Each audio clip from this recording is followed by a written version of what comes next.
An auspicious Candlemass. Bruce Charlton. Yesterday could be considered Candlemas, nowadays equated with the Celtic cross-quarter day of Imold, coming about halfway between the winter solstice and the vernal equinox, which is a festival of burgeoning light, here, about an extra hour and a half per day, since the depths.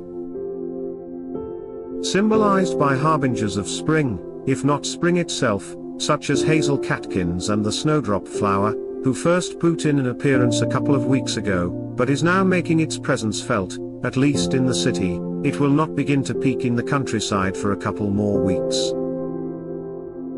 It happened to be a rare day of mostly clear skies, very welcome after a few weeks of cloud cover and sharp showers. It was also the second full moon since the solstice, and in the late evening she was almost dazzling, and cast a tremendous silver light. Nearby was Jupiter, which is currently exceptionally vivid, as bright as I have ever seen him, blazing almost as brightly as Venus usually does. Candlemas is also associated with Ireland, and Glastonbury's premier woman saint, Bridget, who is regarded by many as having absorbed the character of a Celtic goddess of the same name. My chore for the day was a bit of a clear-out, which included sorting through a mass of photographs taken in my 20s and before I got married, which was a mostly pleasant and nostalgic activity, being reminded of my former self, family, old friends, girlfriends, linking perhaps, implicitly, with the Bridget theme, places, events. And a phase of my young adult development during which I was taking, and printing for myself, pretentious soy-dissent artsy monochrome pics, accurately reflecting my own self-aggrandizing self-consciousness and underlying alienation. But I was in a broadly forgiving mood, and my present nature therefore, graciously, forgave the rather obvious conceit and self-dramatizing qualities of my earlier personhood. Altogether the day generated a diffuse sense of positive expectation, as if it were an auspicious day in a quasi-astrological sense.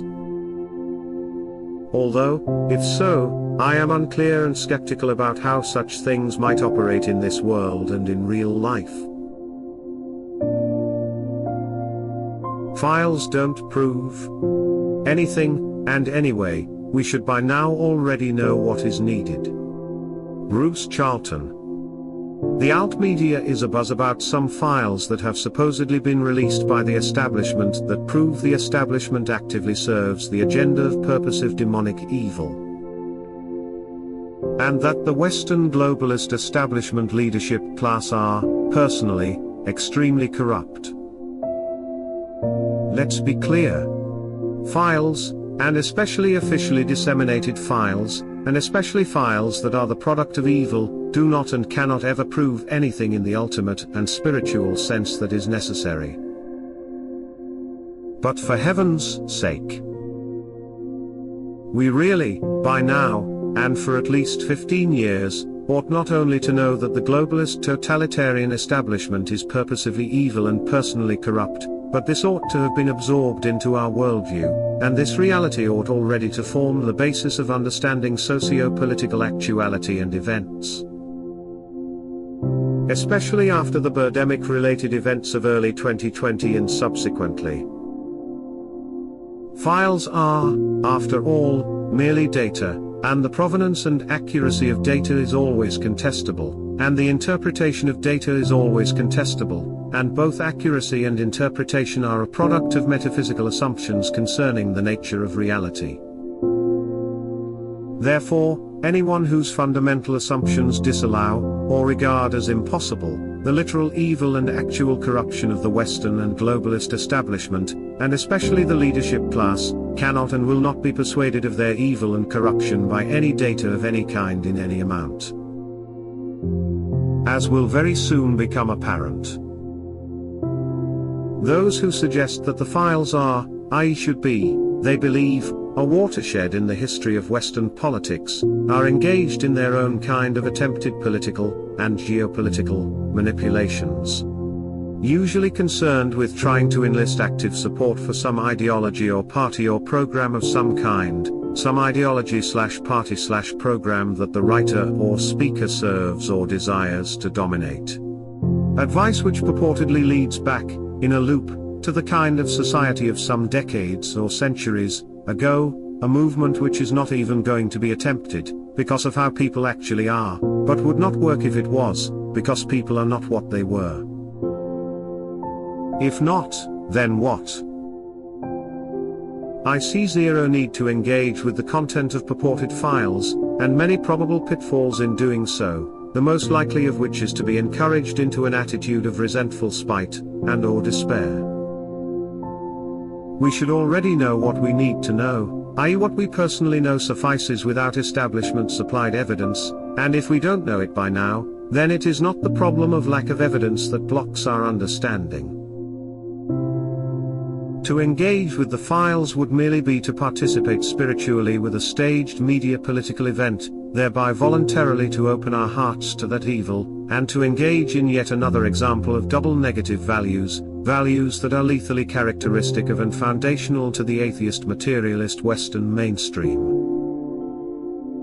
What we need to do instead, is accept as true the reality of the evil of the establishment, and the extremity of personal corruption of the human leadership. And, less spectacularly, the facilitation of evil and spiritual corruption of their servant class such as bureaucrats, media people, managers, intellectuals, professionals etc. Accept that this is the way that our civilizations actually is, here and now. Such knowledge not a trigger for action, but is a basis for understanding primarily, and understanding ought to serve a spiritual agenda, which is, for me, by my free choice, the life of a Christian. Only after that understanding is assimilated will we personally know what is right and good, and only after we know that, can we know what we personally ought to do. Good action lies on the other side of spiritual understanding and personal commitment in the spiritual war of this world. But anyone who tells us what we ought to do, because of the files, when they themselves have not assimilated that understanding to their own personal and Christian life, and/or when we ourselves have not done so, is necessarily trying to manipulate us to believe and serve some external, pre-existing, and anti-spiritual, and anti-Christian, agenda. In sum, good comes only from good, and good is a spiritual, not material, value. No combination of oppositional agendas can lead to good in the absence of actual positive and spiritual motivation for good. To be guided primarily by any second-hand data or any other form of externally located evidence, or to serve the agenda of any external ideology or grouping, is to be assimilated more deeply into the evils of the establishment agenda of evil. We personally can only do good from the basis of our own personal motivations rooted in our own actual understanding. Insofar as we ourselves attain understanding and choose to take the side of divine creation in the spiritual war of this world, we will know what good we can do, and doing that good will surely affect the world for the better. And this is a necessary faith, it is the faith that lets us know what to do, that doing it will work, and this faith is also necessary in order that our choices can do good, because without such faith we will not be aligned with God's intentions. In a nutshell, we do good in this world only spiritually, by personal alignment on the side of God, and by our active and conscious participation in ongoing divine creation. What's the difference between a fantasist and a liar? Self-deprecating versus self-aggrandizing. Bruce Charlton. People who are untruthful in a character-driven way, whose discourse, spoken or written, or perhaps visual, is not aimed at correspondence with reality, seem to fall into two categories, fantasist and liar. A fantasist is not truthful because he is not aiming at truth, but at something else, perhaps entertainment, humor, or even art.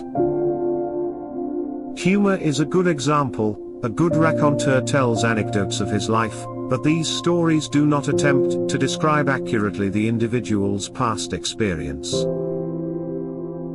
Instead, some aspects or fragments of past experience are used as the basis for elaborating a fantasy, and the aim may be humor, or to thrill, to horrify, or otherwise engage with his audience.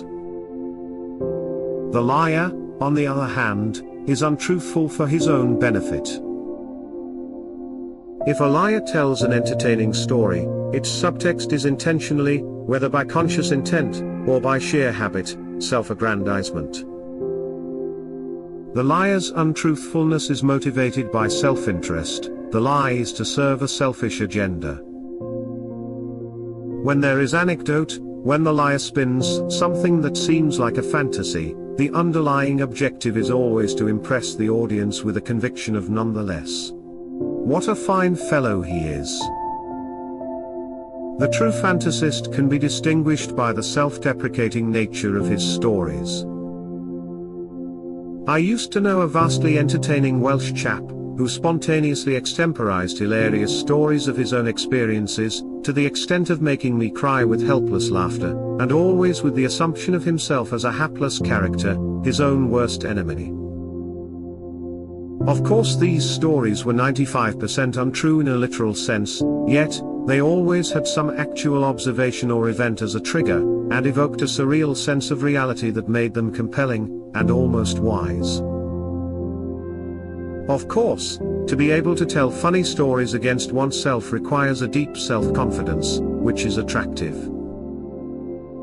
And in a deeper sense, the successful fantasist does project a positive image. At least some of the audience will assume that anybody who is so confident that he can afford to run himself down continually, must underneath it all be pretty confident after all. This applies even when a self-deprecating fantasist really is a kind of walking disaster zone IRL, as seems to have been the case with Michael Green, author of The Art of Course series of books, for example Course Rugby, Acting, Sailing, Drinking etc., and his two excellent autobiographies. By all accounts, Michael Green really was a kind of walking disaster area, a bit of a dope, and continually self-sabotaging. He was, therefore, just the kind of well-meaning but hapless innocent that he described himself to be. His fantasies seem to have had a higher than usual percentage of literal factuality. Yet of course Green was also a successful and much-loved humorist over several decades, therefore clearly an unusually competent kind of fool. When you laugh at Michael Green's crazy exploits, it is Michael Green who is making you laugh. By contrast, the liar's aim is to manipulate his audience in ways that benefit himself. Sometimes this is crudely done, a hard sell that browbeats and wearies his audience. As when the liar is so insecure that he cannot bear, even for a moment, to threaten his own precious self-image. Or sometimes the liar may seek to emulate the self-deprecation of a fantasist, taking the long-termist and soft sell approach to marketing. But whether hard or soft, the liar is always selling himself, because, at root, himself is the only thing he really cares about. I very seldom think about it, but I've always hated the sport of curling. Bruce Charlton. Ever since, as a young child, I saw a Scottish curling game on TV, I have strongly disliked it, for one simple reason. Because of the characters running along with brooms, sweeping their brushes in front of the stone. If it was not for these sweeping guys, I would feel as cheerfully benign towards curling as I do towards lawn bowling. If the chaps that slid the stone across the ice did just that, and that was the game, if the stone was left to its own devices like in any other accuracy game, like a ball in bowls, the arrow in archery, or the dart in darts. That might be an elegant, aesthetically pleasing thing to watch. But no. Those sweepers are fussing, pestering, and interfering with the distance and the direction of the rock, creating a stupidly frantic atmosphere. Worse, the very existence of sweepers create in my imagination a depressing picture of aristocratic oppression, much like the blokes who beat game birds directly into the shooting arc of a line of toffs with guns, who just stand there blasting away at the pheasant or grouse, or the beaters. Or whatever. Sport. I don't blame the sweepers. They are just servile lackeys, out for an extra shilling. After all, the laird and his mates gets the fun of chucking the rock. Then, I guess, at some point in the history of the pastime, some idle, devious gent got the idea of paying a couple of downtrodden crofters to make a pittance running around harassing his stone en route, making sure it went where he wasn't skilled enough to bung it, and then Sir Smug Git takes the credit for whatever happens at the target. Curling. Bah, humbug. The AI dupes, thumbs in the scales. Bruce Charlton. One of the difficult lessons, particularly emphasized by Owen Barfield, is that in every way the spiritual is prior to, and encompasses, the material. The spiritual world existed first, material and incarnation came later, and locally. Reality is spiritual, with some parts of it also material. The material is always spiritual, but the spiritual is not always material. Therefore, necessarily, the post-November 2022 AI phenomenon is spiritual. But that platitude does not tell you in what way any particular asserted AI is spiritual. One deep problem with AI is that almost everything we are told about it, what it is, what it can and should do, is asserted by corrupted, lying, manipulative and evil-motivated sources, i.e. the leadership class in the major social institutions, or by those who are on the payroll. This nearly always means that our knowledge can only be negative and general, because, in a domain of untruthfulness, we cannot have valid positive and specific information. One honest man dwelling in a world of liars cannot rely on other men for valid knowledge. We should therefore assume the problem of discovering the nature and capability of actually in place AI, and even more its assumed future possibilities. This problem goes much deeper than recognized. It is obvious that people who interact with AI assume that everything it does is done by computers. But there is no reason to assume this is true, especially not in situations where it is advantageous to the AI agenda that human thumbs should be pressing down the scales in the desired direction, whenever that is useful. Of course, even the acknowledged mechanisms of AI rely on humans for all the heavy lifting, the fundamental categorizations of phenomena that form the basis of all subsequent processing, the AI learning feedback etc. But there is every reason why human beings would actively, in real time, be involved in so-called AI processing, when it is important enough to make the effort. After all, the funding and resourcing of AI is incomprehensibly vast, so paying people to add a human touch to AI processing is perfectly feasible. Human boosting of AI can be, and is, even explained away, so that the actual people who are actually paid to do it, apparently do not necessarily realize, most often do not care, why they are providing human tweaks to the algorithms, nor what are the top-level planned consequences of their human assists. There is a definite precedent with search engines, in which processes of ranking results that were advertised as objective and algorithmic, were in fact subjective and ideologically driven. Big Tech is prepared to pay its myriad minions to subvert or distort its algorithms, when this is in aid of an agenda that they consider to be more important. And currently it is supremely important that as many people as possible be persuaded of the nigh miraculous powers and capabilities of AI, including ideas that AI has intrinsic functional capability, sentience, agency, and superior intelligence to human beings, and therefore that AI not only will but ought to replace human beings. The SELP includes a strategy of convincing humans of their own inferiority to that mixed package of people and computers called AI, and therefore that this self-styled AI should replace the humans.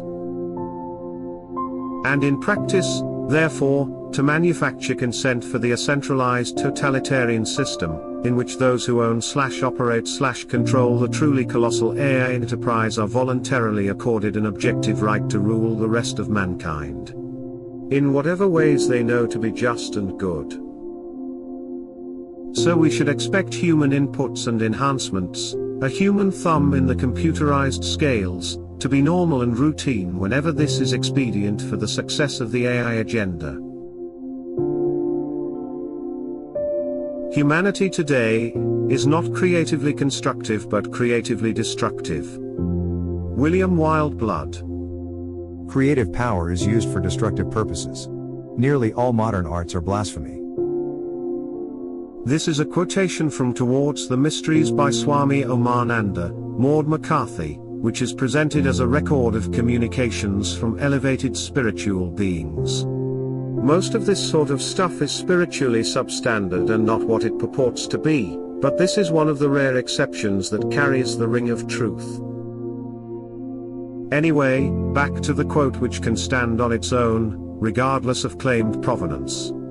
It suggests that human creativity in the 20th century, and by extension the 21st since that has carried on in the same vein only more so, is not in line with divine being but goes against it. I don't see how any sane person could dispute this. For a while the idea of something being new and different as modern art was could perhaps justify it to some extent, but that period was over by the 1920s.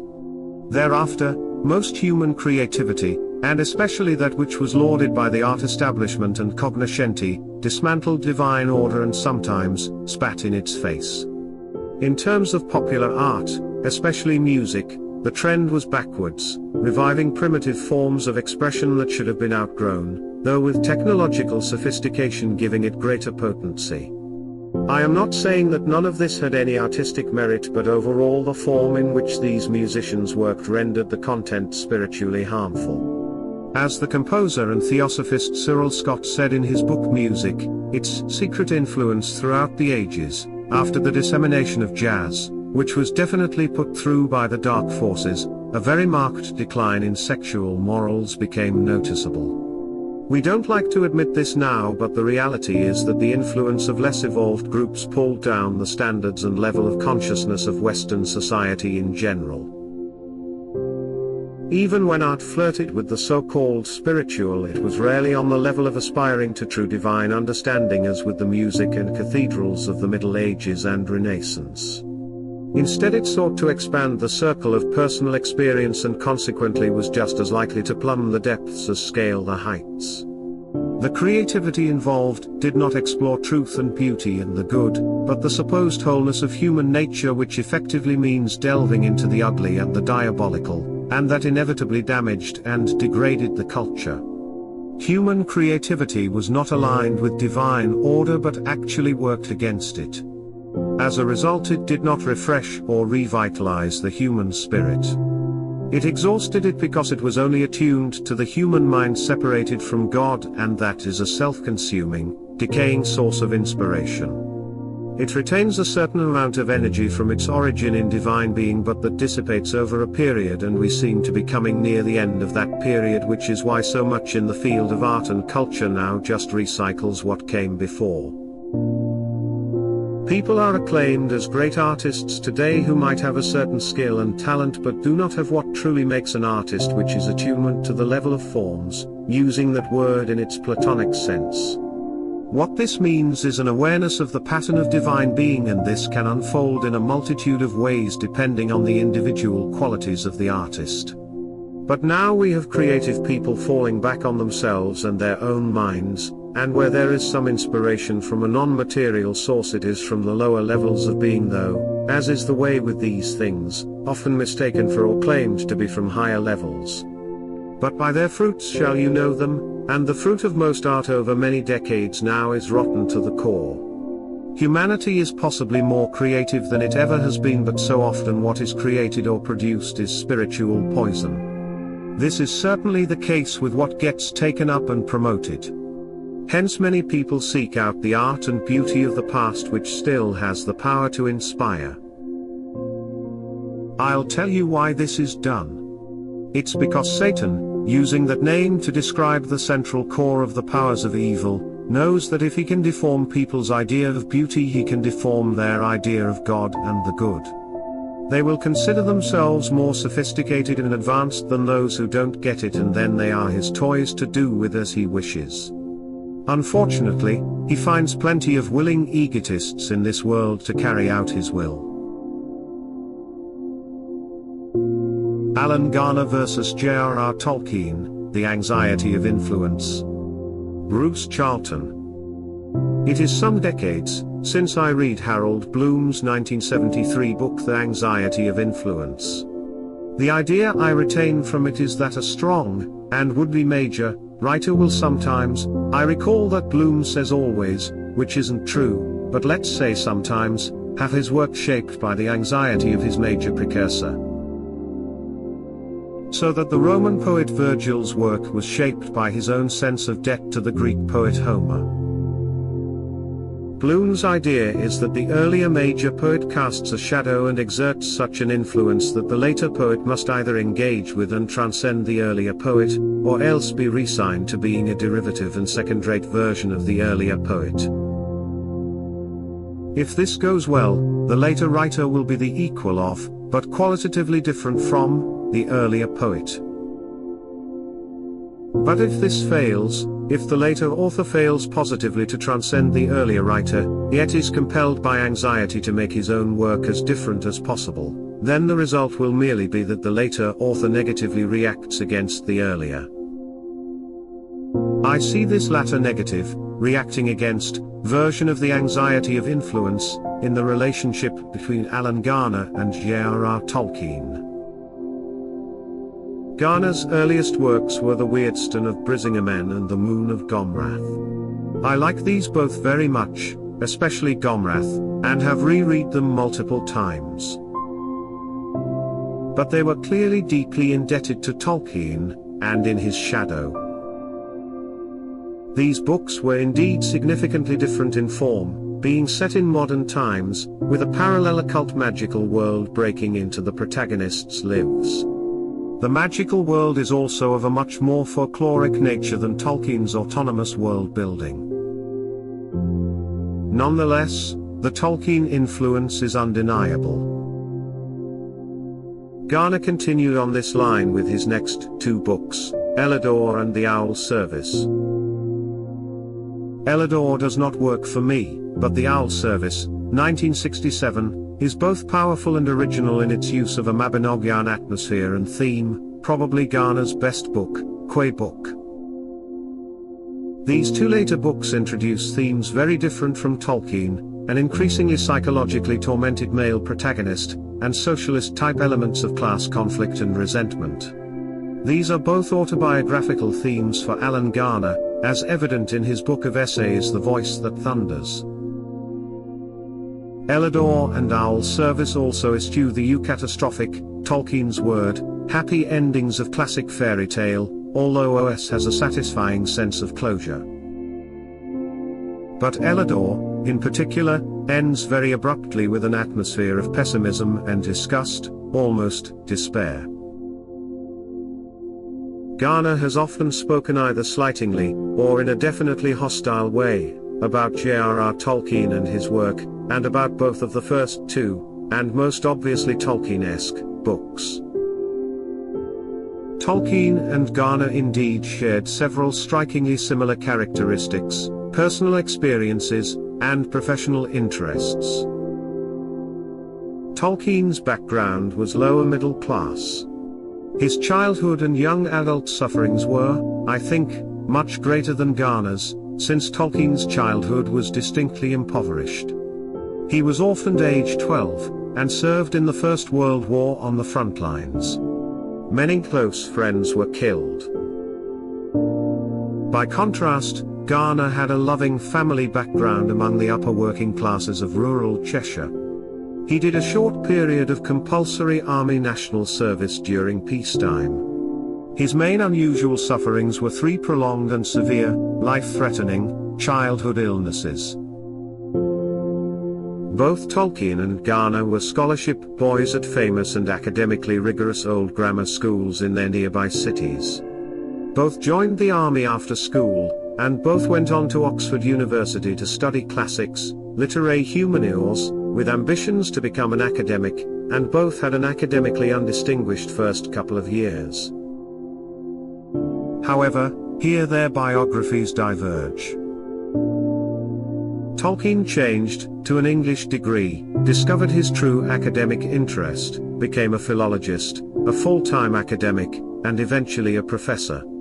His major writings were done part-time, in his meager spare time, for his own personal motivations, and without regard to making a living. Garner dropped out of Oxford without taking a degree in 1956, shortly after Tolkien had published The Lord of the Rings.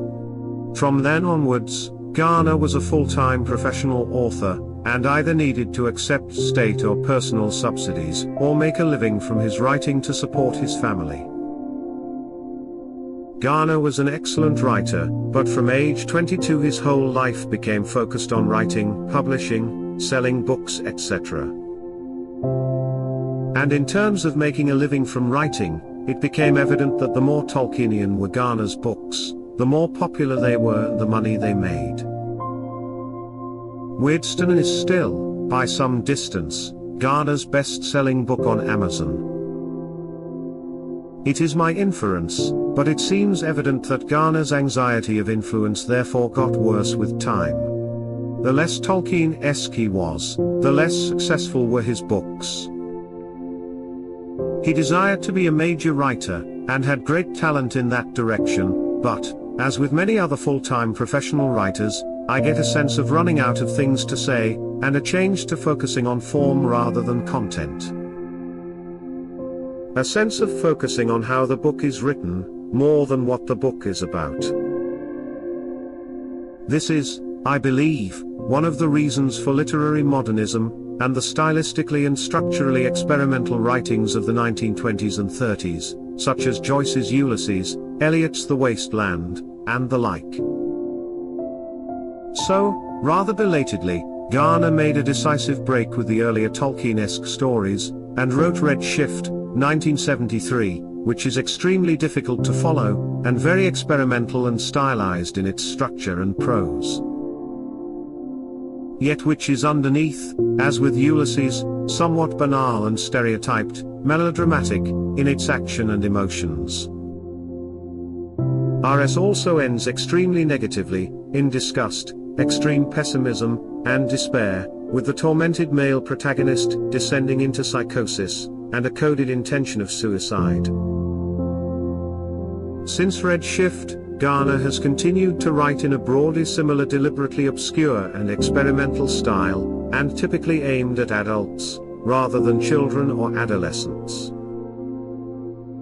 His books are critically acclaimed in the highbrow media, and have garnered and sustained a dedicated, almost fanatical, cult following. Yet they are not popular because they are not enjoyable, and don't sell well. This outcome seems, from what he says, to have hardened and intensified Garner's negative reaction against Tolkien and his earlier Tolkien-indebted fictions. He has doubled down on his modernistic experimentations, obscurity, the puzzle-like decoding required of the reader. But, in terms of quality, there has been a price to pay, and this includes a pervasive atmosphere of horror, misery, resentment, bitterness, and hopelessness. The recurrence of suicide as a theme, or resolution, is especially telling, and dismaying. Such have been, by my judgment, the extremities of the phenomenon of anxiety of influence for a very talented writer.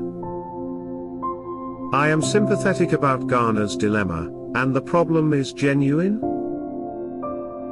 But I believe he made wrong choices, fell into endorsing wrong attitudes, and has chronically refused to repent his errors.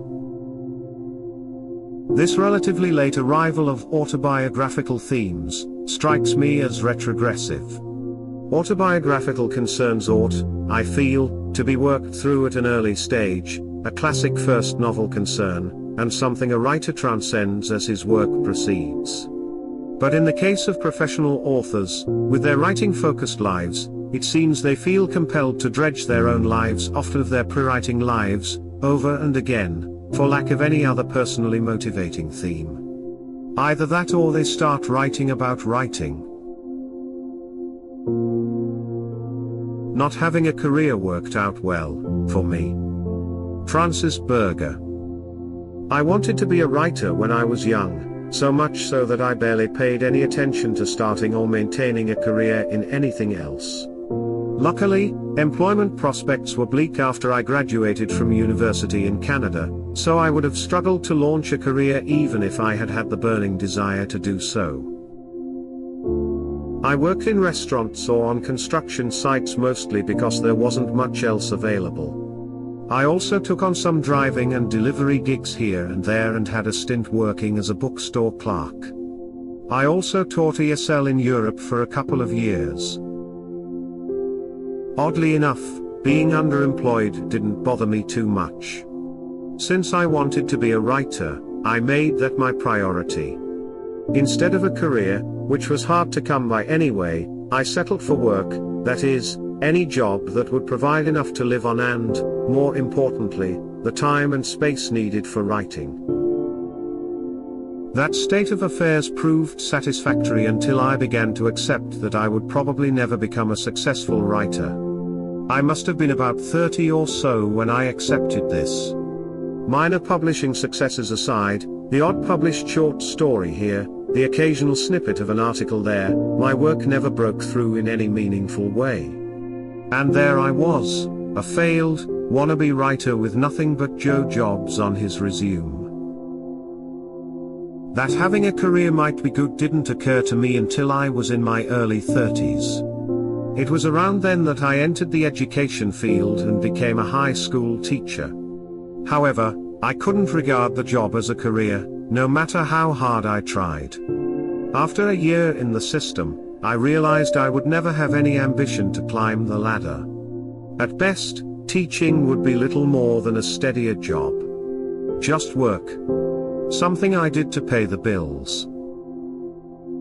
I spent a little over a decade working in high schools before taking a job as a university instructor. Although I was presented with opportunities for advancement almost immediately at the university, I experienced no desire to work my way up in the organization. To me, it was work. Nothing more. And it has remained that way for the 10 years I have logged in my current vocation. Oddly enough, my aversion to career building has not been financially detrimental in the long run. Sure, I could have made more money, however, as it stands I have no debt, own a house and car, paid for in cash, and experience little financial stress. If anything, the lack of a career taught me to be frugal and creative. It has also undoubtedly saved me from many distasteful compromises, essentially, meaningless attachments, and countless ego traps. I share the above not to criticize careers per se, only to note that not having one has served me quite well personally. The ebbing of music in my life. Bruce Charlton. While I still get intermittent great pleasure from music, as evidenced by my occasional postings here, there has certainly been a tremendous decline from the days of my teens and early 20s, when music was probably second only to literature and ideas in its importance for my life. By music, I mostly mean classical music, but folk music and various types of popular music and jazz were also of considerable importance. For instance, in terms of performance, I sang classical music, but instrumentally I played mainly folk music, and for a couple of years, the rhythm and blues or soul type of pop. I also composed a few short tunes or songs in these genres. For this decade, approximately, I would think about music a great deal, would make great efforts to listen, whether to recordings or live concerts, and especially operas, and when I listened, I would sit and do nothing else, giving the music my whole attention. Sometimes, especially with opera, I would read a musical score while listening. I was continually expanding my musical experience, wider and deeper, and by experiencing different performers of the same music. I studied the theory and history of music, and engaged in many analytic and critical discussions with people more technically expert than myself. At peak, aged around 20, I would be singing acting solo roles in Gilbert and Sullivan, singing in 2 classical music choirs, 1 small chamber choir, of which I was co-founder and still exists, and the other a large and well-regarded city choir, and playing in folk clubs. As well as listening to tens of hours of music per week, and reading books on the subject, all this in my spare time from being a medical student. Indeed, it was mainly my own many technical deficiencies that blocked me from an even greater engagement with music. But, as it was, I was looking to music for something much more than entertainment, something that could justly be termed spiritual. I sought, and sometimes experienced, a very profound sense of aesthetic and mystical consciousness. However, over the past few decades, this interest and engagement has ebbed substantially, both fading and narrowing. I am now compelled to acknowledge that I have for years been living off the musical capital of my early life, although I have greatly enriched my appreciation of a few aspects. In some ways I regret this ebbing, but mostly not, because the value of music was related to its being an inner and spontaneous drive. And also because it was not so much a decline in music, as that music was displaced as a focus. Music first began to be displaced as my focus by its other and greater rival, literature, also dating from early teens. As a young man, if there was anything I spent more time upon than music, it was literature. And when I myself began active and practical literary work, when I began to write and publish, mostly essays, i.e. non-fiction of many kinds, in my late 20s, then this increased engagement with the written word naturally expanded to take up a good deal of what mental focus had been occupied by music. Later on, the spiritual role of music in my life also began to be replaced, as I got more and more motivated to think and write about spiritual, philosophical, and eventually religious matters. In other words, from middle age I became consciously and specifically motivated to engage directly with ultimate existential matters, matters that I had previously, in adolescence and my 20s, engaged with mainly secondarily, and mainly via music. I think this explains why I am no longer driven to the kind of intense and serious engagement with music that characterized my early life. I still respond strongly to some music, albeit much less frequently, and I do not seek out such experiences with hard efforts. But music doesn't have the spiritual primacy it once did. A Walk in the Jungle. William Wildblood. During the 5 years Michael Lord and I spent in Yercaud we met many people, both Indians and Western travelers, some through our guest house and some just chance encounters. There was Arati, a Parsi lady in her 60s from Bombay, who stayed with us for a couple of months, supposedly for health reasons. Her husband delivered her, or that's what it seemed like, and then asked us to look after her, telling us that she could be a handful at times, before disappearing for several weeks. She was rather demanding, but we did our best. Then there was Evelyn. She has been living in the Aurobindo ashram in Pondicherry but needed a break from ashram life, which is not surprising since you get all sorts in that kind of environment, ranging from sincere seekers to lost souls and the occasional deranged person. For most people, staying there for long is exhausting because you go in as an idealist expecting some kind of enlightenment, but then find all the backbiting and petty jealousies you get everywhere else, magnified by the sometimes unbalanced types who end up in ashrams. Evelyn was in some ways typical of Western female spiritual seekers, a middle-aged unmarried woman searching for Oriental light, but, though she was a spiritual seeker, she was a practical one and had a lot of common sense. She stayed with us for 3 months or so, having a break before going back into the often chaotic world of the seeker after truth in India. Someone who had been on that trail but had now retired from it was Sophie de Mello, a German lady in her late 50s who had come to the East in the post-Beatles hippie pilgrimage time, first married and then been deserted by an Indian, and who now lived quietly in a bungalow in Yercaud making ends meet, as a schoolmistress. There was something a little sad about Sophie, as though nothing had worked out quite as it should, but she was a caring and enthusiastic person, always positive. She was a firm believer in the all religions are one idea, and for her that religion boiled down to love. That's not a bad code to live by, even if it can descend into the bland and sentimental without something more solid to give it substance and depth. At one time it seemed she was setting her cap at Michael, but that was never going to work, which she realized after a while. We remained friendly though, and were occasionally invited to tea at her house, where she gave us freshly baked cakes and little homilies about the universality of all religions. I recently found a note she sent us in an old book, and I reproduce it here as it's just the sort of thing she was always saying. I must have cut it down to fit as a bookmaker, which is why some of it is missing, but it carried on in the same vein. By the way, I am sure that Sophie is long since dead, so I don't suppose she will mind me doing this. It may seem I am slightly poking fun at her here, but I am not. She was a good, sincere and kind-hearted person, though she had her eccentricities. On one of the occasions when Sophie was entertaining us for tea, she and I formed the resolve to walk down the hills through the jungle to Salem. Michael declined to accompany us.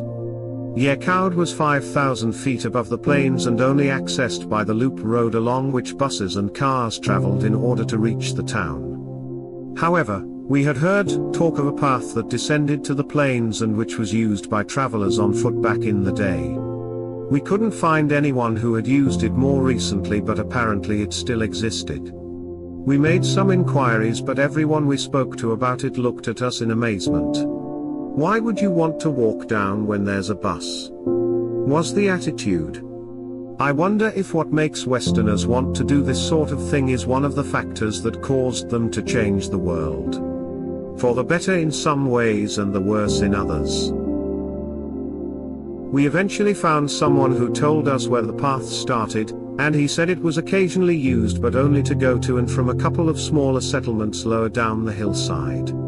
No one went all the way to the bottom by that route these days. One must remember that at this time hiking was not really a thing in most parts of India, other than perhaps the foothills of the Himalayas.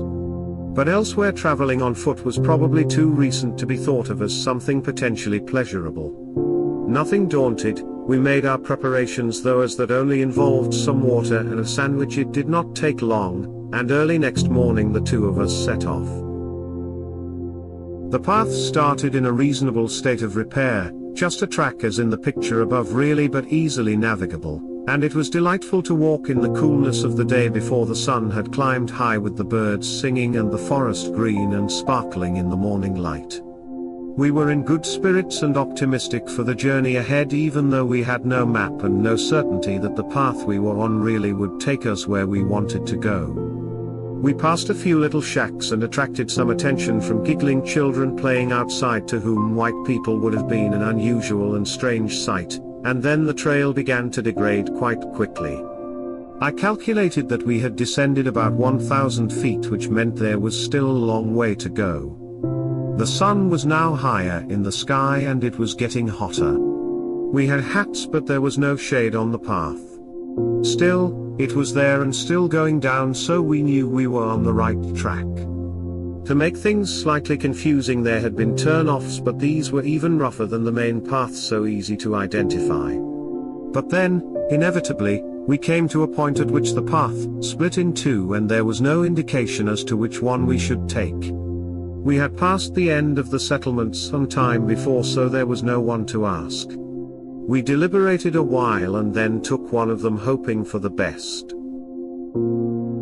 We carried on along this path, but it became progressively worse and then split into several smaller paths. We chose one because we had to and continued, but after a while we were no longer descending, and then the path, by now almost non-existent, simply petered out in some bushes. We went back and followed another path only to find that did the same thing. Retracing our steps again with the hope of finding the main track didn't work because we had followed too many false trails to know what was what. We appeared to be lost. I well remember the feeling of being lost in the jungle. It was not pleasant. At this point we had descended enough for the more temperate vegetation of the higher elevation to give way to scrub jungle. Compare and contrast the two pictures above. So there were no large trees, but there were thick bushes, many of human height. It was now getting very hot and we only had about half a bottle of water left each. Sophie was becoming nervous and I had no idea what to do except keep walking in hope. The sun was too high for me to be able to tell which way was southwest, that being roughly the direction we should be going, but I made a guess and we took one of the crude tracks that seemed to go that way. Of course it only did so for a short distance, and then it too ended. In that part of the world, what with the tropical heat and monsoon rains, the vegetation grows very quickly, so any path that is not constantly renewed soon becomes overgrown. That was obviously what had happened to most of these. I wondered why these paths had existed in the first place, since, crude as they were something. We had not seen any people for well over an hour and I didn't think there was anyone living in these parts of the hills. Luckily we found out the reason for their existence. It was probably only around half an hour after we had realized we were lost, though it seemed longer, when we saw two men coming towards us. I felt a wave of relief, but Sophie actually gave a little scream. The men were carrying a long pole over their shoulders on which was strung an obviously freshly killed, since the blood was still dripping, wild boar. They were carrying long knives with curved blades and wearing simple loincloths with nothing on the upper part of their body or their feet. They were obviously tribals of some sort, as it was clear from their manner and appearance that their contact with civilization was minimal, even compared to the villagers and coffee plantation workers around Yercaud, which was at least a town of some description. These men were certainly not town dwellers of any description. Their eyes had a kind of wildness to them which was midway between human and animal, and their responses were strangely emotionless. I realized that it is not the sort of thing we say nowadays, but it's how it seemed to me, and Sophie was definitely alarmed by them. They weren't threatening, but nor were they unthreatening, if that makes any sense. Subsequent research revealed that there was indeed an indigenous tribal community living in the Cheveroy Hills from long before Yercaud was established in the 19th century. They were called the Malayalis, which means mountain men, and they have their own customs and religious practices separate from regular Hindu society. They are regarded as socially and economically backward, but, like other scheduled tribes of which India has many, given certain protection by the government, though what that amounts to in reality is hard to tell. I have found a picture of members of this tribe and include it here to give an idea of how they looked. It dates from the 1860s, but our two were very similar to the fellow on the right. The two men stopped and stared at us, as well they might, since we did not belong in that world. They knew no English, but between us Sophie and I could muster enough Tamil to ask if they knew the way to Salem. They understood and indicated that we should follow them, which we did for about half a mile, and then they pointed to a track which evidently was the path down to the plains. We gave them a few rupees in gratitude, which they took without response, which again was slightly unnerving. Normally in India, if you gave anyone money, they would either react with fervent thanks or exaggerated disappointment because you had not given them enough. These men didn't react at all. However, they had rescued us and we were lucky to have found them. The path they had put us on was well marked and we had no more problems in our descent, though it did take another 2 to 3 hours, making the whole trip around 5 to 6 hours in total. Sophie was going on into Salem, so we split up and I got a bus back to Yercaud, where I arrived just as dusk was setting in. I felt fine then, but the next day the backs of my calf muscles were very sore. I discovered later that poor Sophie, who was in her late 50s, had been laid up in bed for a couple of days.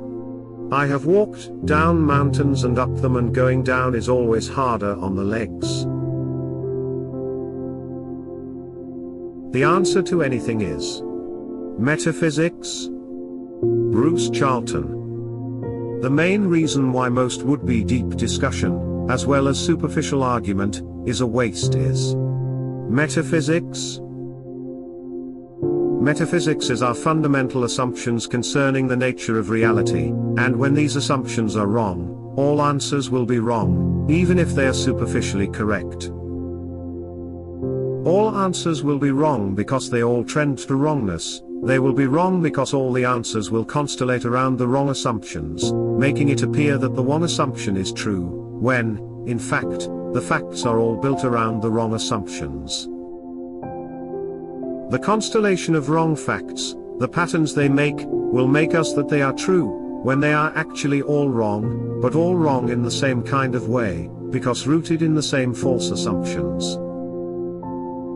And none of this will ever change, or can ever change, for so long as people are unwilling to expose and acknowledge their own basic assumptions. Nobody else will do this for us. If we don't do it ourselves, it won't be done. Anybody can do it for themselves, simply by asking why, and then why and why again, we believe X, and sincerely answering their own query. But you have to want to do it. Because men are free agents, it is wrong to pretend otherwise. Bruce Charlton. If you really believe that you personally are free, and you are a Christian, it follows that you are responsible. You are not a communal being. You cannot evade your ultimate responsibility by claiming unawareness, or automatic habits, because such a claim gives away the lie. If you are responsible, then it is wrong to pretend otherwise. It is wrong to pretend that you are not responsible because it is a lie, it is false, untrue. And that's bad, because to assert untruth about reality is in an ultimate sense bad, i.e. self-damning. To evade your actual responsibility is a denial of that responsibility. You are pretending to be unfree. You are pretending that someone or something else, outside you, is responsible for something for which you are responsible. You are falsely blaming. Your freedom just is, its reality is not a valid subject for debate. Although you might reasonably debate how it is that you are free, failure of a discussion to answer how freedom works, does not excuse you from the actual responsibility that the fact of your freedom carries. To ask where your freedom comes from, to ask who or what has given you freedom, is strictly nonsense. And we know it is nonsense, because we must each first choose to believe that our personal freedom was given us by X, and if we must first choose to believe, you can only be free because freedom is not given, you are only free because freedom is innate. Because freedom is innate, then it is a fact, and it always was and always is a fact, even when freedom is not being used, even when actively being denied. And we know freedom is real because nothing else can make sense. The fact of our freedom, my freedom, yours, and every being's freedom, is built into reality. Since your freedom just is, it cannot be evaded by claiming that you must obey something external, because you have chosen that obedience. To claim you must obey, for example, society, God, or the church does not absolve you of responsibility, because in claiming such like, you have, from your actual freedom, asserted some kind of obedience as superior to your freedom. This is not just wrong, for example for the reasons above, but also incoherent. It is simply a contradiction, not sense, for a free being to deny his own freedom by asserting the superior authority of obedience to X, when the authority of X has been awarded and must continually be sustained by the freedom. To pretend that you personally are not ultimately responsible is spiritually lethal, because it keeps your relationship with the divine at a distance. You are choosing to interpose something else between yourself and the divine. Consider, what good reason could you have for doing that? No good reasons for choosing to separate yourself from God, but a variety of bad ones. You may be denying the reality of God the loving Creator, and pretending that this is a fact of necessary objective reality, when the necessary objectivity of that reality is your own choice. You chose to make that fact factual, how then can you validly give that fact your responsibility? You may be pushing God away, pushing Jesus Christ away, interposing something, and then pretending that you must just obeying this something, when the authority of that thing comes from you, from yourself. You can, of course, choose to carry on denying, evading, pretending you are not responsible. And nobody can stop you, because you are free and have thus chosen. And have chosen to lie about it. Freedom is neither random nor random. Francis Berger. An excellent series of reflections and observations over at Lath's Place today. I found the following particularly striking. I find myself more and more at odds with both classical religion and mainstream attitudes to reality. The first one refuses to accept just how random and chaotic a world of true freedom is. The second refuses to understand it, and own it. It is precisely because we are free that there is randomness. I act this way, you act that way, someone else acts another way, every single being, not just humans, acting all the time at cross purposes. The result is unexpected, cannot be predicted. And it is precisely in freedom and in freedom only that there is meaning. That's the fun. And the tragedy. Can't have one without the other. And why would you want to? My 2 cents. Mainstream materialist assumptions about reality are essentially devoid of meaning. Stuff happens, sometimes according to some physical/natural laws, sometimes not. There is no big why behind why stuff happens. It simply happens, often quite randomly, perhaps even chaotically. Classical Christian metaphysics posits an omni-God as the big why without actually providing any meaningful or coherent explanation for the why. Thus, randomness or chaos cannot exist in classical Christian metaphysics because it also defines God the big how, what, where, how, and who. Put another way, classical Christian metaphysics leaves no room for the sort of authentic freedom beyond its rather contradictory doctrine of free will. Thus, what we perceive as randomness or chaos is our limited and obtuse interpretation of divine will unfolding. The assumptions Lath shares align with mine and offer another way forward. What we perceive as randomness or chaos is the commotion of all the beings in creation simultaneously and continuously expressing their uncreated freedom and the subsequent interactions of these expressed forms of freedom. What appears as random is actually expressions of freedom rooted in consciousness/intelligence and driven by motivations, including but not limited to desires, aspirations, commitments, love, and fear. Lath concludes. That's the whole point. We have to participate in making meaning. Not find it. We have to make it. God makes it for himself, not for us. What he did is give us an opportunity.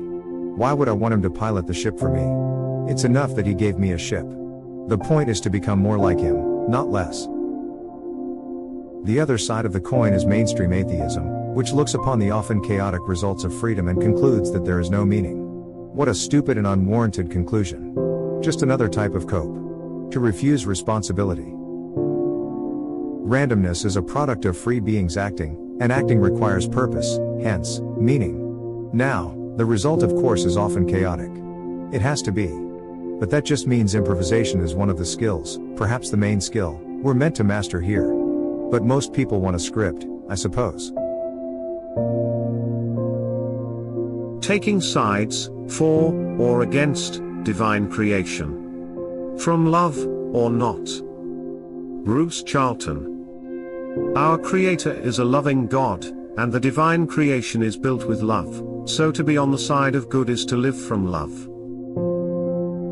A person motivated by love, thinks and does things for other people, and other beings, because of love.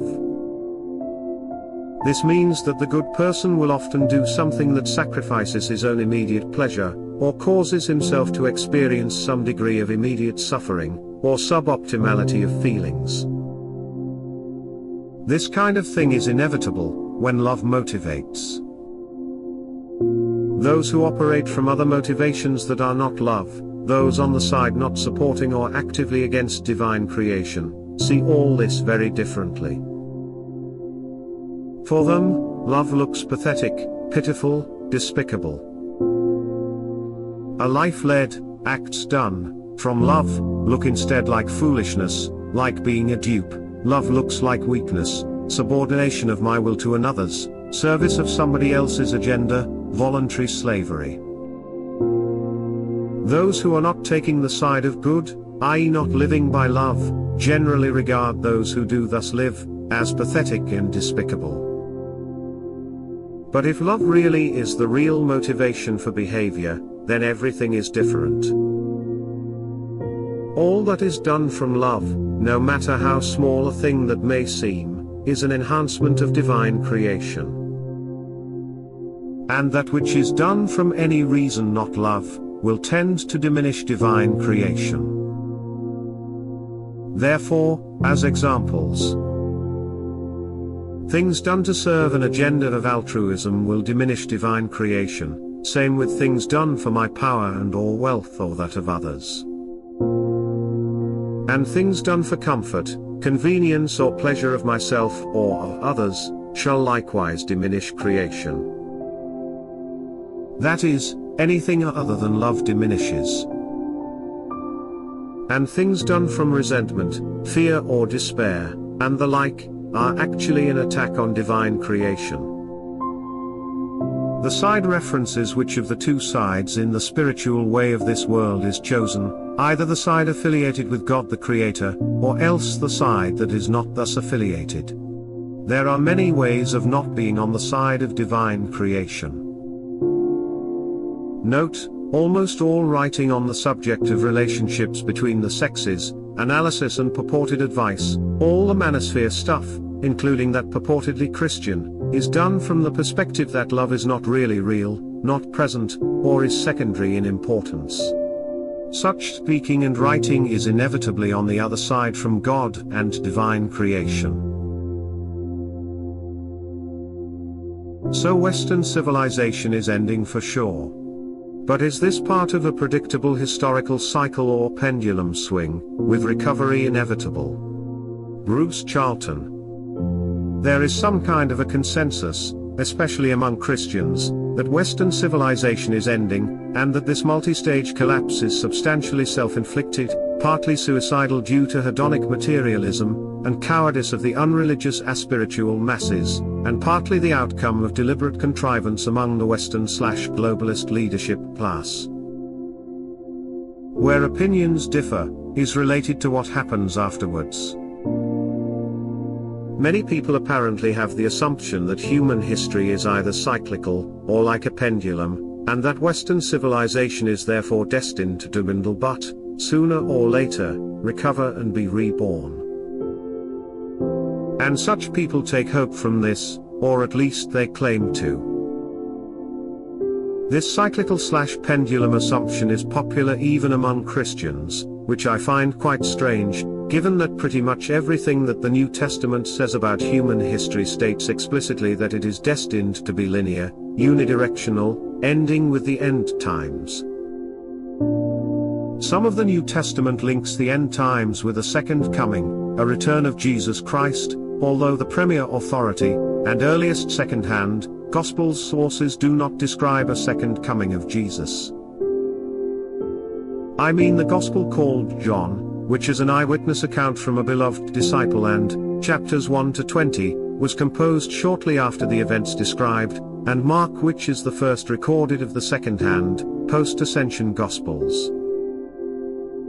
However, whether or not the end times are also regarded as a second coming, the point is that for the New Testament the path of human history is linear. Linear and not repetitive.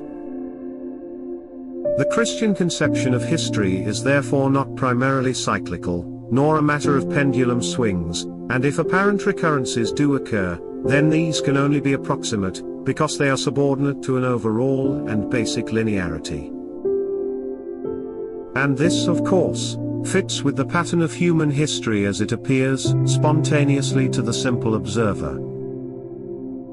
My conclusion is that when, not if, Western civilization begins to collapse quickly and undeniably, there will be no coherent Christian reason to expect that Western civilization will ever redevelop.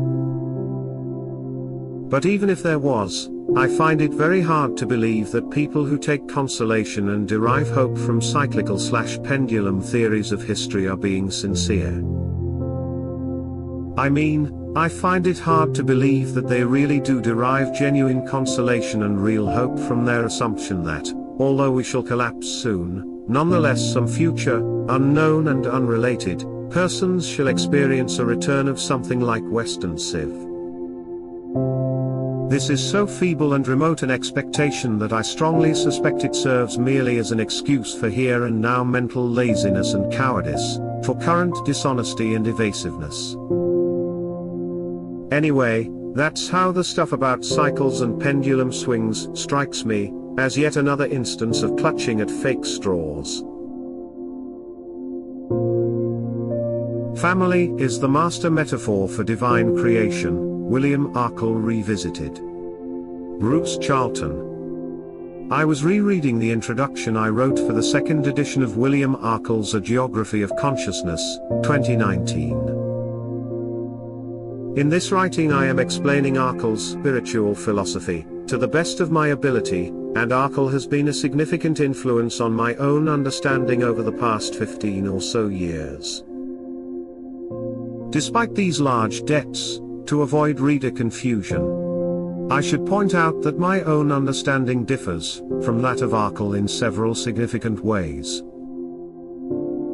Nonetheless, it was helpful to revisit one of the main things that I learned from Arkle, which was that the family is the best metaphor for divine creation. Indeed, family is not just a metaphor, but describes the deep reality of what God aspires to in the work of creating. Because ultimate reality consists of living beings, and creation works by means of loving relationships between beings, therefore an ideal family-type relationship between beings, an extended ideal family, as it were, related by the commitment of marriage as well as by heredity, on the assumption that such commitments can be mutually eternal in heaven, may be recognized as the aim of divine creation. Since writing the Arkle essay in 2019, I have more recently reached an understanding of Jesus as having made possible a second creation which is resurrected eternal life in heaven. And this can be understood as the possibility of beings opting in to join a fully loving, therefore actually ideal, family of heaven. I mean that the relationship between the beings of heaven can helpfully be conceptualized as that of an ideal family, and part of this is that all members have actively and consciously chosen to join this family. Chosen also to be remade, in resurrection, such that they will always be motivated by love for all other members of this heavenly family. I will capitalize the word love to emphasize that I am using it in the distinctive sense described below. One point of talking in this way is to try and enable us to grasp that love is not only an emotion, but can be regarded as structural. Almost as we might think of an attractive force, but love is always personal, always the attribute of a living being, always voluntary, necessarily mutual, and between individual beings. It is love by which creation began and by which creation coheres, and it is love that, combined with our innate and unique selves, provides the energetic dynamism for further and open-ended creating. So, although heaven is ideal, and although I talk of an ideal family, those ideals must not be regarded as a static state of perfection. The ideal family life is not a stasis, not even a blissful stasis, it is instead always developing. In this mortal world, we do not love always nor fully, therefore in this life dynamism is infected by selfishness, manipulation, and evil. But an ideally loving family would always cohere, because the mutuality of love would spontaneously ensure that everything which happened in heaven came from love and was aimed at love. Everything that everybody wanted to do would arise and operate in the context of loving relationships. And the heavenly family will, because its mutual love is everlasting, therefore both eternally cohere and eternally develop. I find it quite easy to imagine this in an ideal family. I can imagine that such a family would always stick together from love, and also that family members would each always be pursuing personal projects of many kinds. Things would always be changing, and the loving commitments would always remain strong. Members would only desire to pursue loving projects, and not, as in this life, often merely selfish or coldly manipulative projects.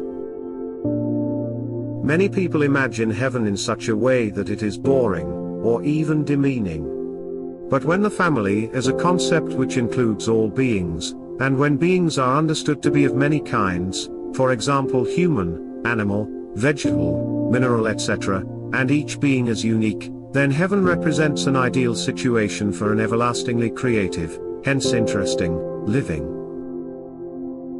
Yet, no matter how appealing is this vision of heaven for me, I must acknowledge it does not appeal to everybody. Some people don't want that kind of thing, they want something else. Some even loathe heaven to the extent that they want to discredit heaven, and to persuade as many beings as possible to reject heaven. This is why following Jesus has never been for everybody, not when Jesus was alive as a mortal nor after his resurrection, and not since. Christianity probably never will be for everybody, but only for those who want what Jesus offers. And that may be a minority, even a small minority. However, we should not reject the offer of heaven until we know what it means. And Arkle's work provided me with vital clues to how heaven can be understood in a way that I find to be ideal. And he does so by means of using the family as his master explanatory metaphor. The altruism fake. Bruce Charlton. Altruism, helping others, especially at the expense of oneself, is widely regarded as the highest human value. This is especially on the left, but in a modified form also on the self-styled right, and very commonly among self-identified Christians, who may even claim that helping others is the single core and essential Christian moral principle. Yet altruism is a massive fake. It is not just an actually evil value, but it is also impossible, so the harm is multiplied when altruism is adopted and praised and sought.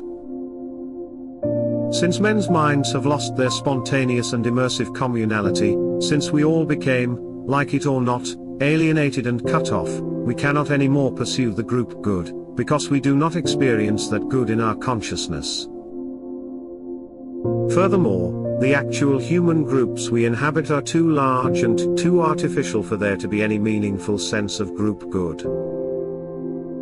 So altruism can be recognized as an evil SIOP, i.e. a manipulative concept originating from the powers of purposive strategic evil, that has been built, propagated and socially incentivized, for the purpose of destroying people and damaging that which is good wherever it may be found. But, of course, reacting against altruism is also an evil fake. A double negative is not a positive, but just another kind of negative, a sin against sin, advocating sinning against sinners.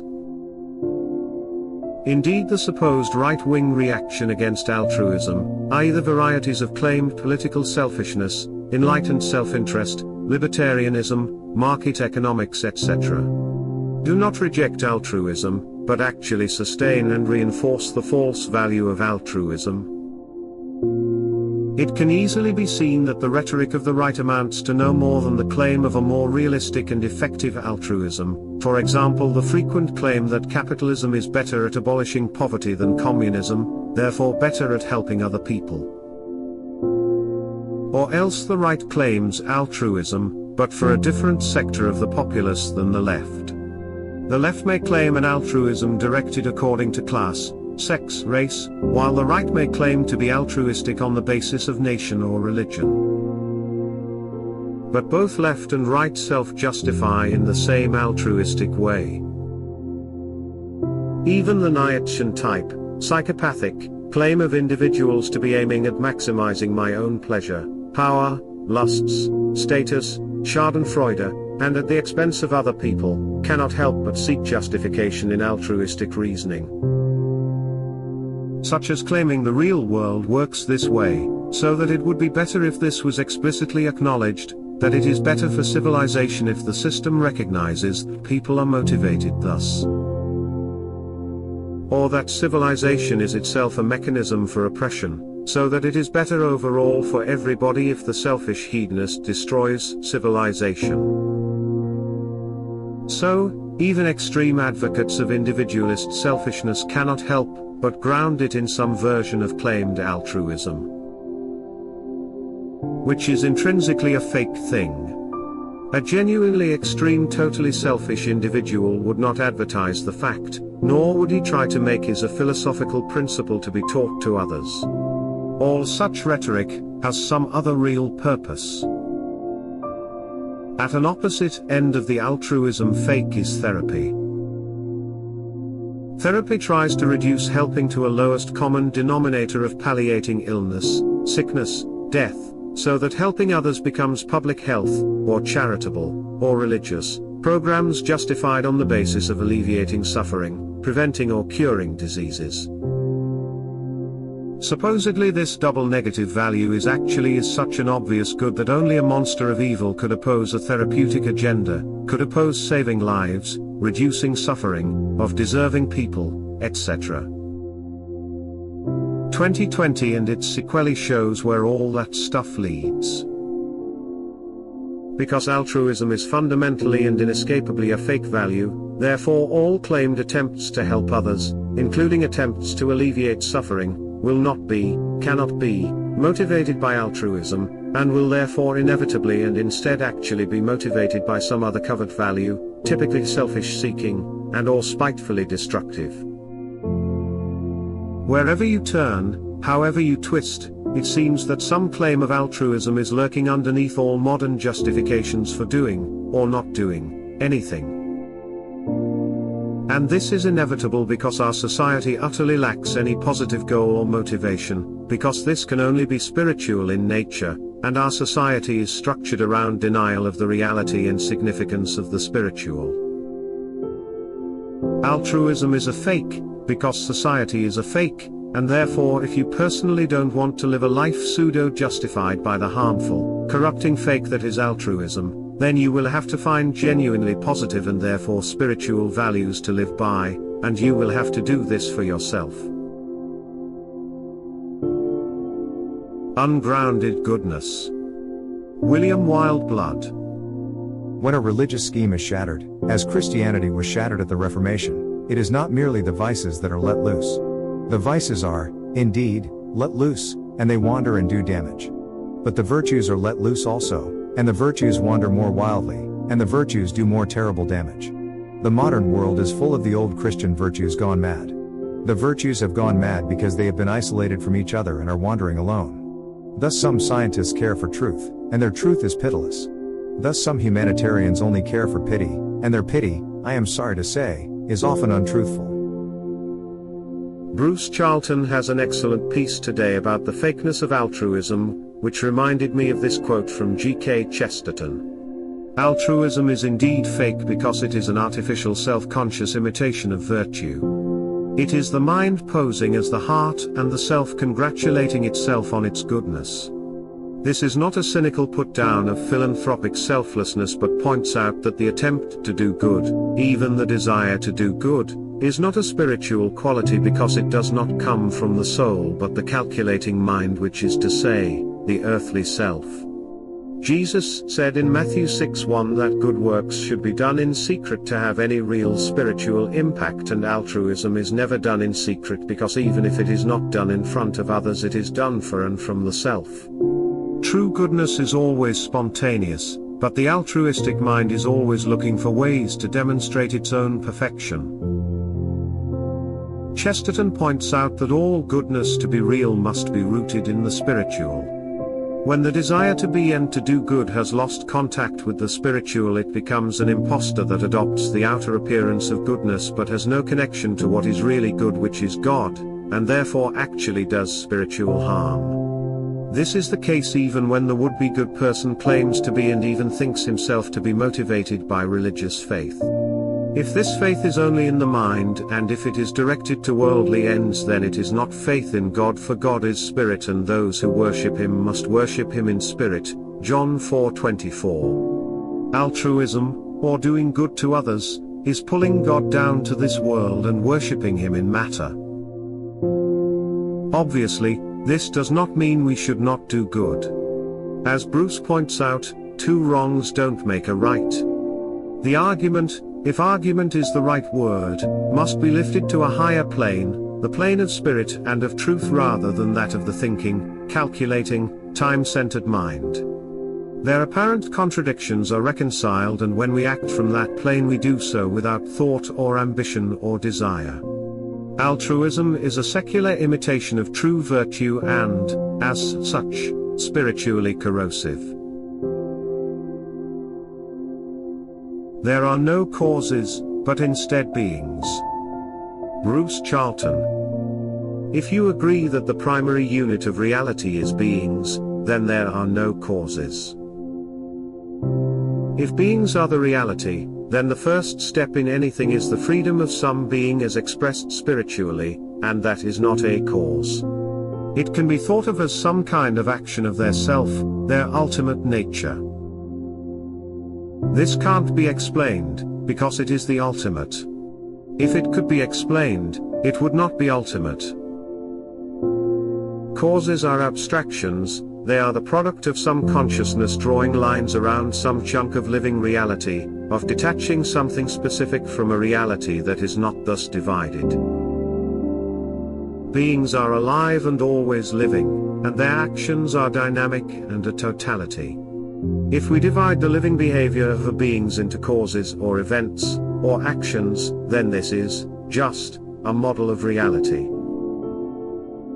The boundaries of the cause, its definition, are artificial and not really real.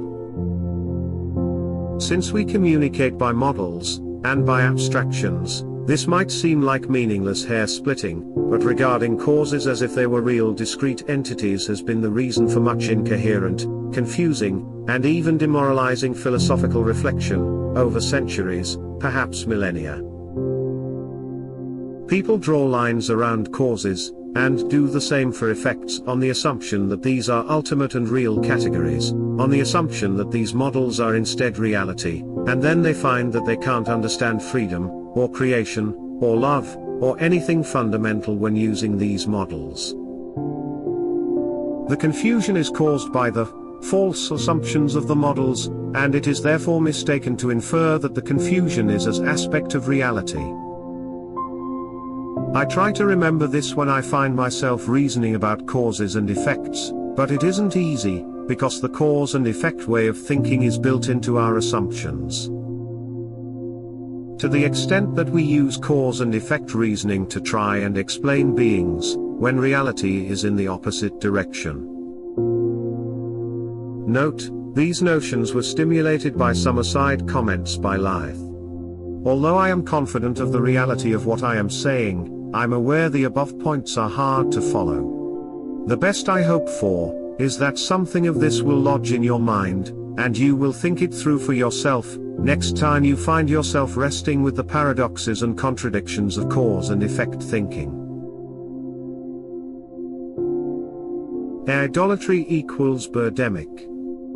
Bruce Charlton. Just as in the 2020 Birdemic, when utterly wild and deeply ignorant claims of lethal danger emanating from serial manipulators and liars were taken seriously, made into policies, and enforced upon the world, we are now seeing the same with predictions about AI, and the endemic pandemic that is AI idolatry. There is an environment in which people can claim anything about AI, its abilities and potentials, and be taken with equal seriousness by those who think all this sci-fi invention is a great thing and desire to bring it on ASAP, and also those who respond with a chronic panic attack, futile gestures, and personal despair. Just as with the Birdemic, people cannot grasp that the major crises, policies, and programs of the modern West are purely manipulative, and may be based upon almost nothing factual.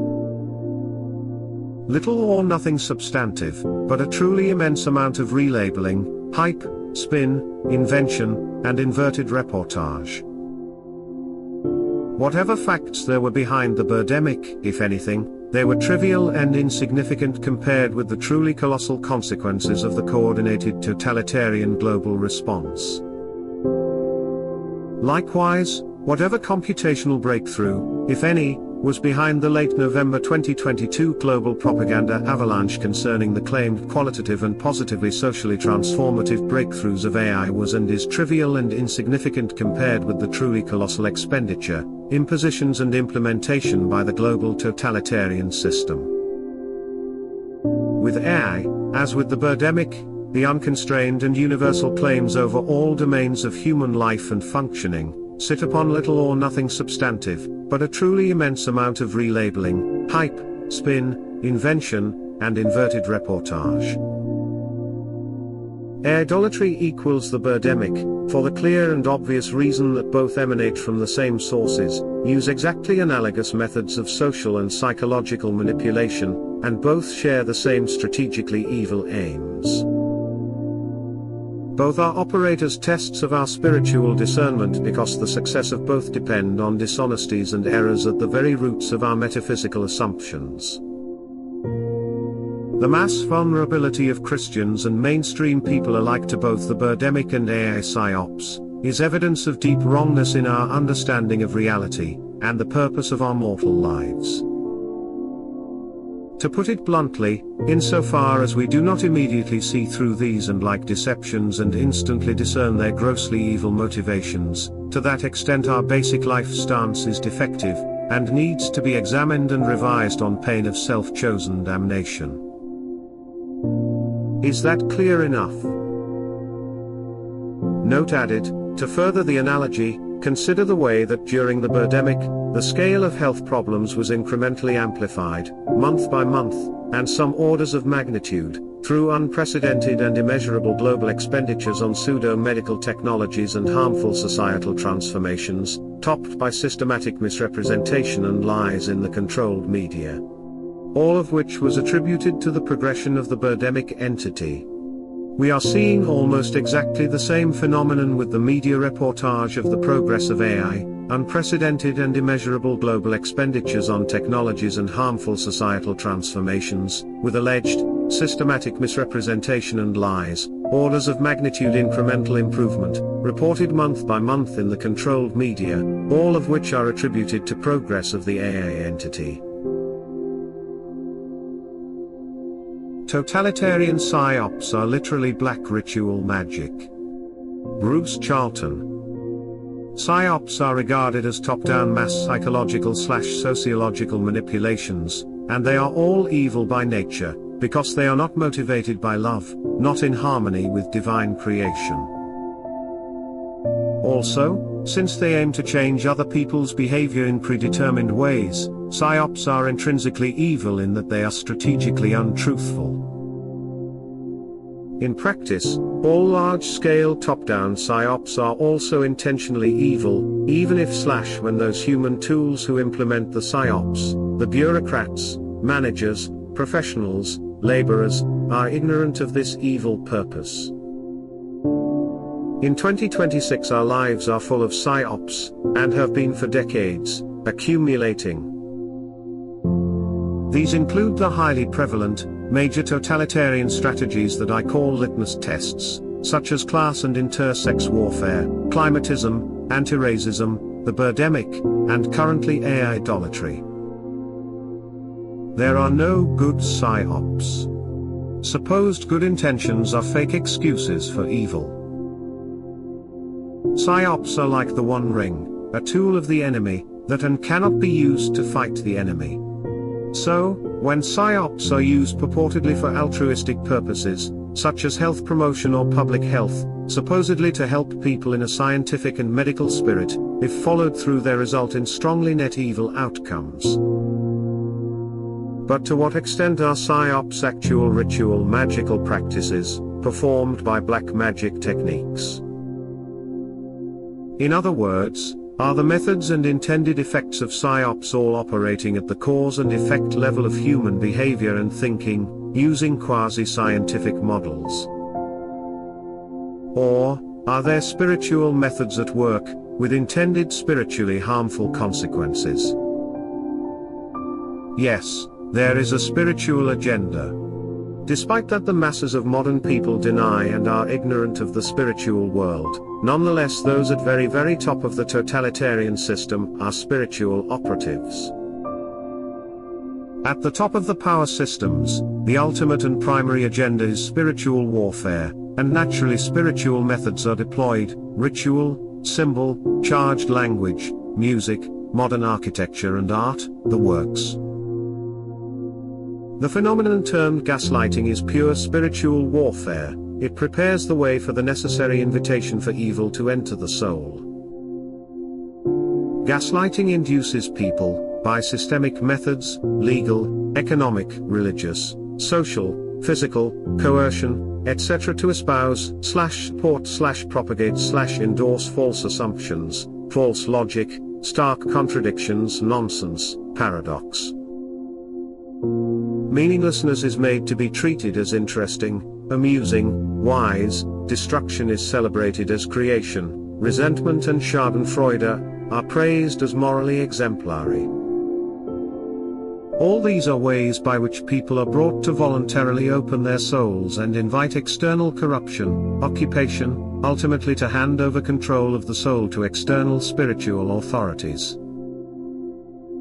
Black magic is not effective unless it is, to some extent, invited in. Once inside a receptive environment, entities of evil tend to become self-amplifying, by a positive feedback process. Therefore spiritual psy-ops are not effective, unless the masses welcome them. However, it is apparent that we do welcome them. Every major new psy-op has been, at least, to all appearances, and continues to be eagerly welcomed by large swathes of the Western population. People are controlled partly by acknowledged psychological material techniques, but also, and more effectively, by magical spiritual methods that harness and direct the malign will of those at high levels of strategic influence. It is difficult to resist materialist manipulations, but these are very resource-intensive, and limited in effectiveness when they go against human nature. By contrast, magical spiritual manipulations need to be met by open souls, and received with positivity, but when this offer and response happens, black magic is a highly efficient and powerful malign influence on human behavior, thinking and feelings.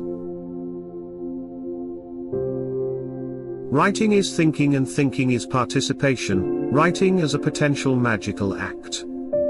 Bruce Charlton. I came across the notion that writing is thinking from post-Jungian psychologist James Hillman, in the mid-1980s, and the potentially linked idea that thinking is participation from Rudolf Steiner and Owen Barfield, in the past 15 years or so. Both are valuable insights, but partial truths. Writing can be thinking, but usually is not, likewise thinking with respect to participation. The situation is that writing is thinking is true only when we are writing in a certain way, meditatively, spiritually. At any rate, you know it when you are doing it, if you are looking out for it. Further, this is a real-time and dynamic experience between the writer and ultimate reality. This kind of writing must not be confused with possible later processes, such as editing and publishing the inspired writing, or the potential effect of that published writing on various readers at various future times. For instance, published or professional writers certainly are not thereby more profound or significant thinkers. The relevant thinking is that which happens during the writing. And what about thinking is participation? This means that some kinds of thinking may be an active and mutual engagement in the ongoing divine creation. Potentially, in thinking our real selves are changed, the universe is changed. Another way of considering it is that, contrary to common ideas that thinking is sealed off inside the brain, thinking is an action, a behavior. Thinking, therefore, like many other kinds of physical behavior, has an effect. The double insight is that active process of writing can, potentially, sometimes while it is actually happening, make a difference to ultimate reality. It can change the world, and change ourselves, for better, but also for worse. So, even though nearly all of writing is insignificant, trivial, ineffectual, there is a writing thinking which is a serious business, because it is a magical act for which we have an ultimate responsibility, and which has ultimate consequences. Why do global leaders have so many in-person, face-to-face conferences? Bruce Charlton. I have often wondered why, despite 3 decades of the internet, global leaders have so many in-person, face-to-face conferences. The answer, I believe, is that the public aspects, speeches, lectures, symposia, workshops, seminars, etc. are insufficient to account for the conference phenomena, acting as an only slightly relevant camouflage. The real reason so many, often, ancient/unhealthy/unfit individuals, go to such extreme lengths to be mutually present in such numbers in particular places at specific times at a high frequency, is participation in black ritual magic, of various kinds. Magical ritual serves a dual function, directed both inward and outward. The inward function is generating and enforcing group cohesion and loyalty, something which is otherwise difficult to achieve among such extremely self-seeking individuals. The outward function is attempting to influence, subvert, destroy, invert, institutional, national and world affairs by direct spiritual interventions. Does it work? Well, they believe it works, so it probably works sometimes, and for enough people to make it worth the enormous effort. And after all, they also use a multitude of material methods of control and chaos, as well as dark magical ceremonial. Note added, if you think what I am saying is false, then consider first whether you actually know what methods are used in ritual magic, and why. Once you do understand the nature of ritual magic, then you simply need to pay attention to what is being done to you. You may also discover that this is what they are telling us and showing us, over and again, all over the place. The trouble is that we are also being trained not to notice, and glibly to explain away the obvious, being simultaneously distracted, confused, and gaslighted with disinformation, and inculcated via multiple official channels with a numbskull atheistic materialism, that keeps us willfully ignorant of fundamental spiritual matters that we were all born innately knowing. Bureaucracy is always against you. Francis Berger.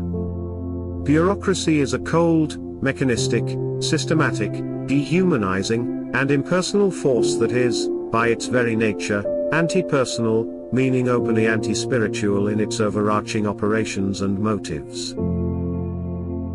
Make no mistake, as a cold, grinding, soulless mechanism of power, bureaucracy exists for the sole purpose of suffocating spiritual freedom, creativity, relationships, and orientation toward the creation and the divine. The totalitarianism it perpetually seeks, and often succeeds in establishing, is the centralized and dictatorial crushing of the individual spirit, and any manifestation of spiritual culture. Bureaucracy now has the world, and the West in particular, firmly in its cold, calculating grip. Those who regard it as good or necessary and willingly conform to bureaucracy from the depths of their internal spiritual landscapes commit the sin of voluntarily surrendering their freedom, creativity, and spirit to the very thing that candidly promises them with their spiritual destruction. Those who view bureaucracy as legitimate authority or as something essential and unavoidable, perhaps even beneficial, have lost the plot and are likely irredeemable, spiritually speaking. Such people have allowed themselves to be conditioned to value rules, laws, mechanisms, procedures, and the implementation of impersonal power over the spiritual nature of all human beings and all other beings in creation. They have sacrificed themselves and are more than happy to sacrifice you, given the chance. Don't give the bureaucrats or bureaucrat supporters the chance. Everything in creation is spiritual. That which we regard as the material is but an aspect or subset of the spiritual. As such, your individual spirit automatically overrules any material force that bureaucracy wields against you. In encounters with bureaucracy, your individual spirit is always the superior authority. Let me repeat that, in encounters with bureaucracy, your individual spirit is always the superior authority. And always means always. No exceptions. Bureaucracy may succeed in conquering you materially in mortal life, however, that is not what it is after. Above all else, bureaucracy wants your spirit. It wants to conquer you eternally. Don't hand your spirit over to bureaucracy. That is part of your responsibility. It really is that simple.